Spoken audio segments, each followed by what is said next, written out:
So I had assumed incorrectly that A Christmas Kiss 2 would be a direct sequel to the first film, A Christmas Kiss. But actually we have completely different characters, different cast. Why it is called A Christmas Kiss 2 is because it takes the exact same concept but makes a few tweaks. And that may sound like it would be cliche and boring and monotonous, but I actually kind of liked it because once I realised that that's what they were doing, I was really keen to see what elements they kept in and how they, tweaked certain other aspects of it. Basically, very briefly, if you haven't seen it, the first film features a kiss in an elevator, but it's actually a very different kind of kiss to what we see in the second film. And then, that mysterious kiss blossoms into a will they, won't they. With A Christmas Kiss 2, we have this elevator scene, but unlike the first film, it's not love at first kiss. Our protagonist, Jenna, played by Elisabeth Harnois, definitely does not like the person who basically sexually assaulted her.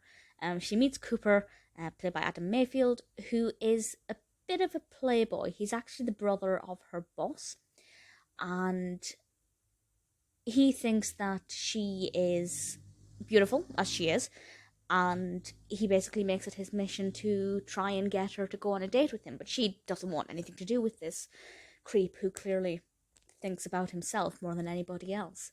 And the entire film is, well, it's the classic will they, won't they that we can expect from this kind of film.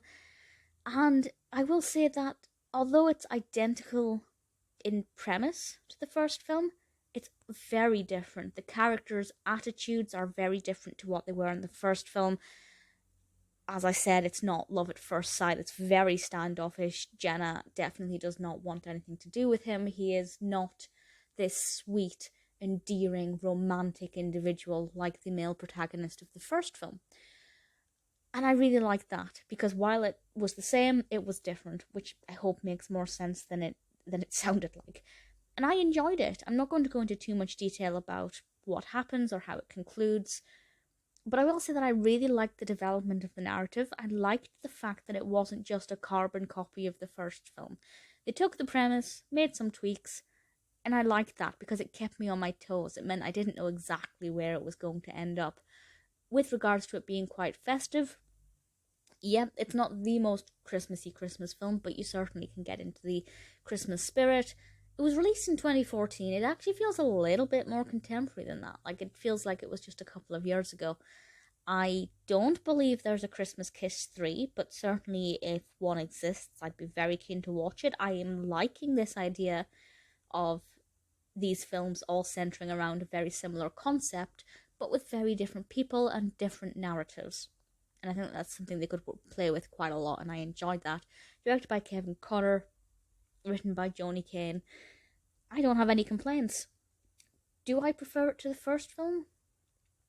I honestly don't know. That's the thing, they are actually very different, even though they're very similar. I think it would depend on what mood I'm in. If I'm wanting a love story set at Christmas where both of the protagonists are very likable, the first film would be good. If I want one where people go through pretty strong character developments, the second one is the one to go for. Either way, if you've seen the first one, definitely check this out. If you haven't seen the first one, it does not matter. They are not connected in terms of narrative in any way. You can watch either of them first. Definitely one that I'm happy to recommend.